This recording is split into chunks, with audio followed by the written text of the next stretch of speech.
you like cycling? Yeah. Are you a masochist? No. Great, then this video is for you.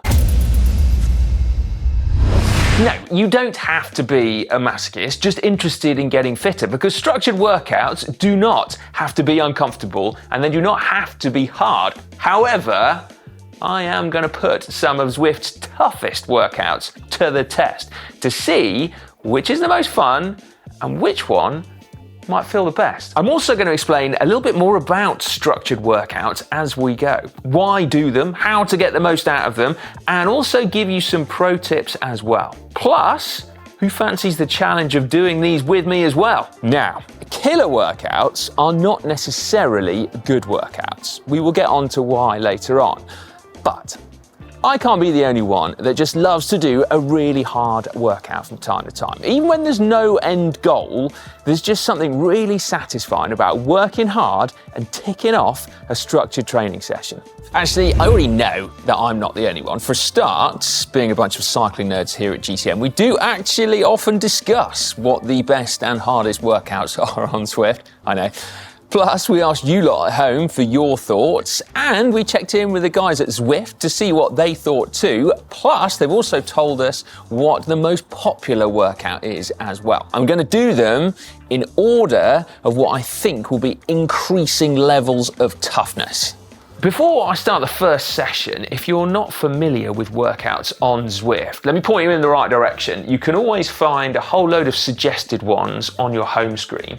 But if you scroll up to the top, you can see the workouts tab, and in there is a huge library of sessions that you can do. In fact, the list is so big, it could be quite daunting were it not for the fact that they've been grouped into collections to help you find exactly what kind of workout you want. Or if you're really stuck, you could always sign up to one of Zwift's training plans where it will select sessions for you that you follow along, leading you towards a specific goal. I'm going to start with the most popular workout on Zwift, which is Emily's short mix.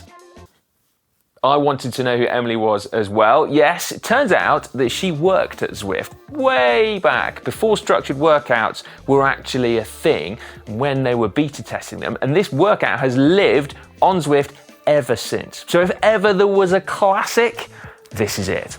Let's go.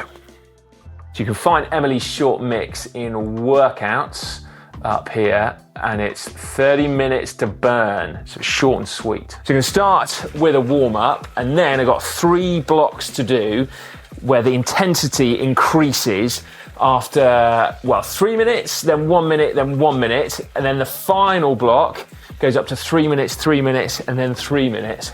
And some of the power numbers are pretty high. So it's always done on a percentage of your FTP. So every workout should be manageable no matter what your fitness level. But some workouts obviously are harder than others. And this one has got some pretty spicy intervals in. Oh, I haven't turned my fan on. No, rookie error. Hang on a sec.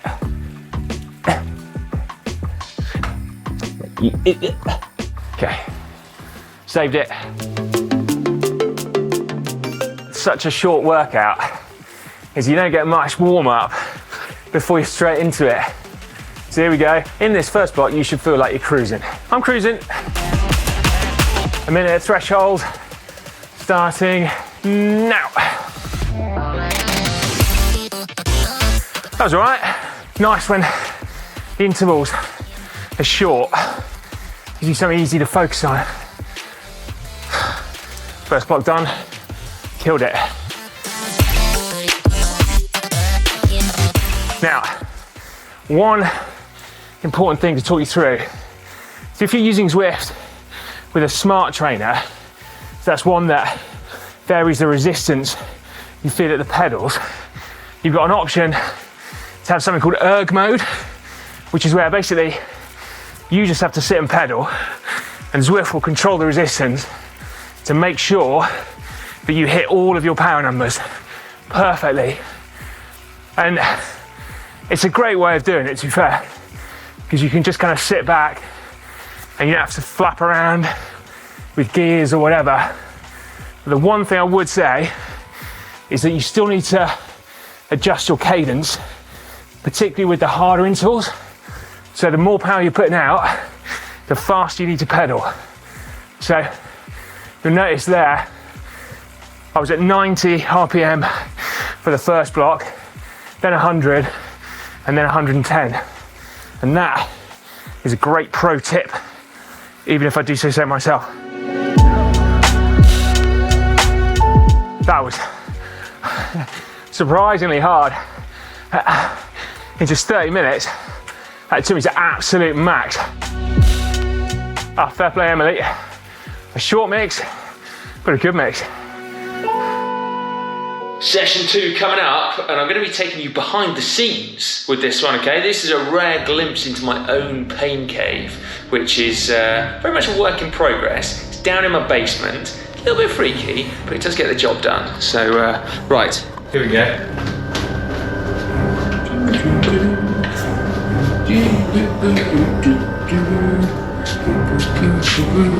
Ah! This is totally a moron! Cecily, get out of here! Go on! Fine.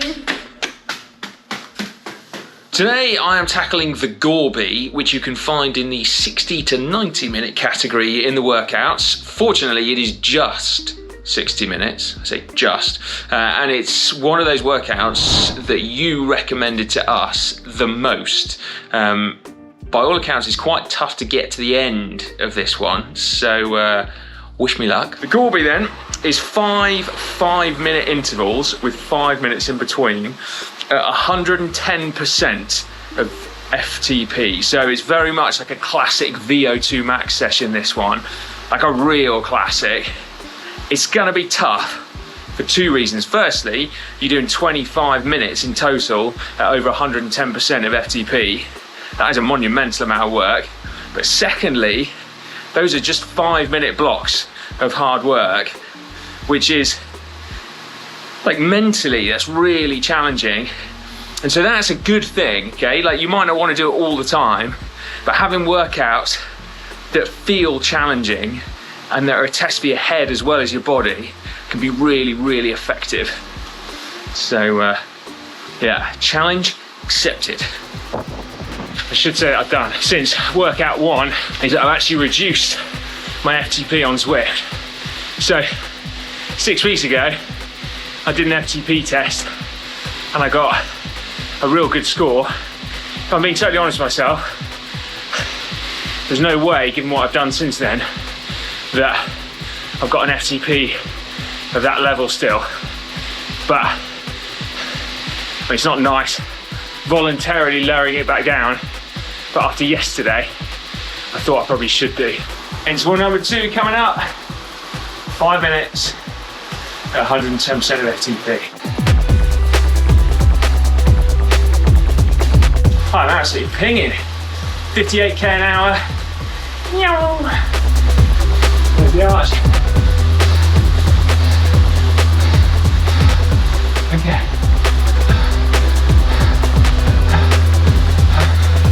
Ignore everything else.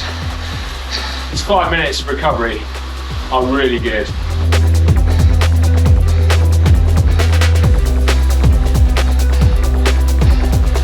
Yes. I tell you what, it might have been a 59-minute, 30-second session, but my legs will definitely thank me for another 5 minutes of spinning. That was absolutely mint, that one, genuinely. Yeah, it just felt like a really great workout. So thumbs up for the Gorby for me. I'm gonna have a shower now. So what is the advantage of a structured workout over, say, a group ride or a race? It's a good question, right? Because both group rides and races can get you really, really fit, as well as being great fun and perhaps not requiring all that much mental input. The advantage of a structured workout, though, is that it gives you more control. So you can choose a workout that allows you to focus on a specific area of your fitness. So again, if we go back to that workout menu on Zwift, you'll see all of those categories where it's sweet spot, or it's FTP, or it's VO2 max. And so you can select something that really complements what you want. You can also then choose sessions that complement each other over time, be that a week or over a month. And you can also make sure you're adding in variety as well. Because, as we all know, variety is the spice of training. Oh yeah, write that down. Now, my third workout is the infamous Wringer. Now, this was also created by someone at Zwift, although no one's put their hands up to own this one, potentially because it is so cruel. Now, it's 43 minutes, 45 seconds long, which my brain struggles to deal with, but my brain also struggles to deal with this.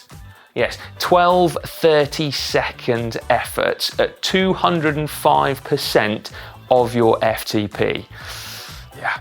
But funnily enough, this one is another of those workouts that was recommended by an awful lot of you. So clearly, you're loving it. Now, I'm not alone today. I've got 60 odd members of the GCN Zwift Club joining me.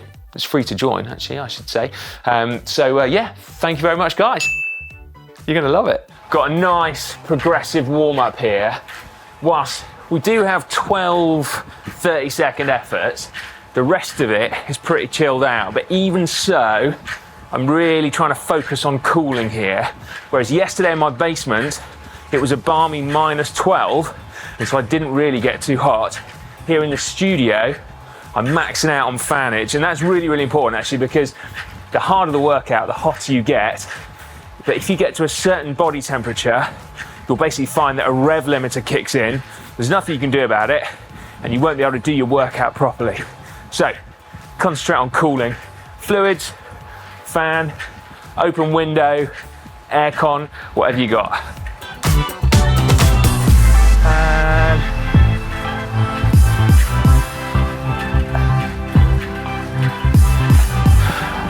oh God. To be fair, I think the brutal bit there, that was super duper hard.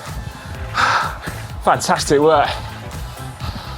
6 minutes in total at 205% of FTP. That is 100% a workout for kind of sprintery, like explosive riders. I think diesels need not apply to that, which doesn't make it better or worse as a workout, but I just think it's really going to appeal to certain rider types. And if you can do it, 30-second max intervals are so good for building your fitness. Don't know what it is about them, but they really, really, really work. Before we get on to the fourth and final workout, I want to quickly address a question, which is that why are we doing these? As we said at the start, killer workouts are not necessarily good workouts.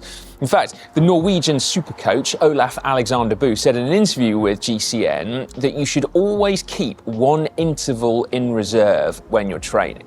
So what he meant by that is that you never ever go completely to max and deplete yourself, which I definitely haven't been doing over the previous 3 sessions. Now, the idea behind this is that if you never really deplete yourself, you can then back up your training sessions day after day, get more consistency, and that will get you fitter overall.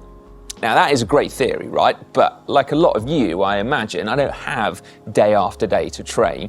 And so doing the odd killer workout, I think, can still be really beneficial for your training, as well as being good fun. But what he's saying is really important, and that is that you don't have to absolutely batter yourself in order to get fitter.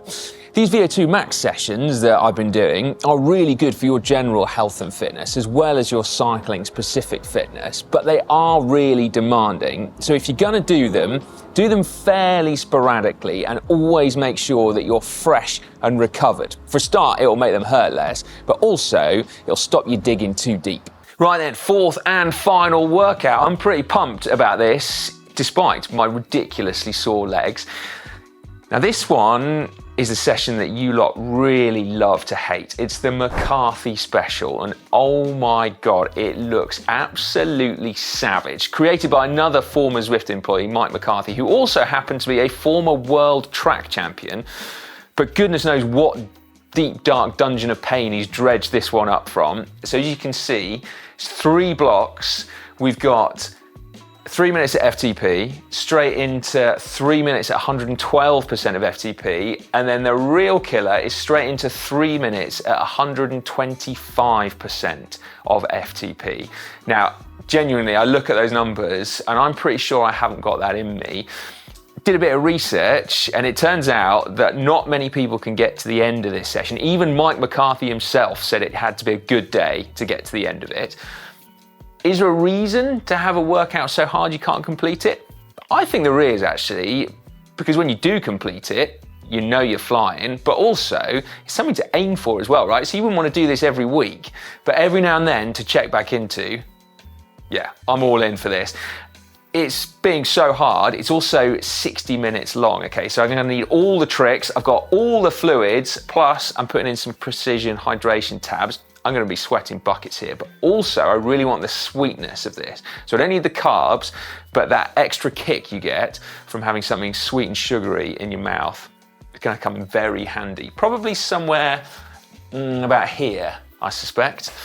Here we go then, 105 watts, I can do that. About 25 seconds before the first interval. I'm actually feeling pretty pumped, right? Famous last words, but I think a strong coffee has set me up. The fact that there's 35 people with me has set me up well. Now this workout has been daunting me. Okay, final set.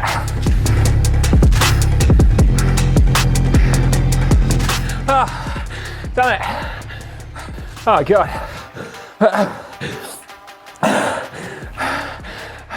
Before I tell you the results of my in-depth test as to which session was the hardest / best, 5 things I've learned along the way. Firstly, group workouts are absolutely brilliant. Thank you so much to everyone who joined me for those 2 sessions. It genuinely made a difference having on along for the ride, so that was super cool. Secondly, remember to use all the little tricks in your toolbox to help get the most out of workouts, no matter how hard they are. So cooling, have a nice cool room, make sure you've got at least one decent fan, and absolutely having some kind of electrolyte tab in your water bottles. It'll make you feel better afterwards, but also that sweetness really helps get you through tough sessions. Also worth bearing in mind that if you are doing high intensity workouts like these, make sure you go in fresh, right? Because you'll get more out of the session, it will feel better whilst you're doing it, and also you need to recover afterwards as well. So don't do too many of these in a week or in a block. It really helps to use them sparingly. Whilst you're doing them, don't listen to your legs. Your legs always tell you to slow down for some reason. It's your breathing rate that actually tells you what's going on inside your body and how much you've got left in the tank. That's a really, really important one, that one. And then lastly, yes, these sessions are really tough and great fun, but it doesn't mean they're better. So the majority of your riding should be at lower intensities, right? Low intensity structured workouts are brilliant. These ones are the icing on the cake. The challenge is the really gritty ones, but not the majority of your training. Right then, which was the hardest? 100%. The McCarthy special is absolutely bonkers. There is no way on earth I can do that at 100%. That was at 91% by the end there.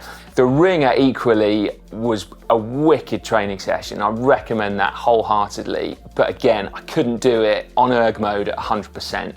For me, I'd take erg mode off that one and then just do 12 sprints basically at full gas. Then the one that actually I feel personally is the best for me is the Gorby. That is a session that I would do time and again. Absolutely awesome. So yeah, that's my 3. Emily's short mix was wicked, and if I've got only 30 minutes to spare, I reckon I would do that one. But I think I'd want to do some kind of riding in the day around it, if I possibly could.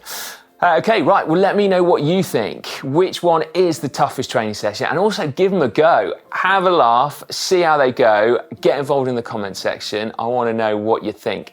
Also, give this video a big thumbs up if you've enjoyed it, and remember to subscribe to GCN as well if you like content like this, because we've got more coming for you.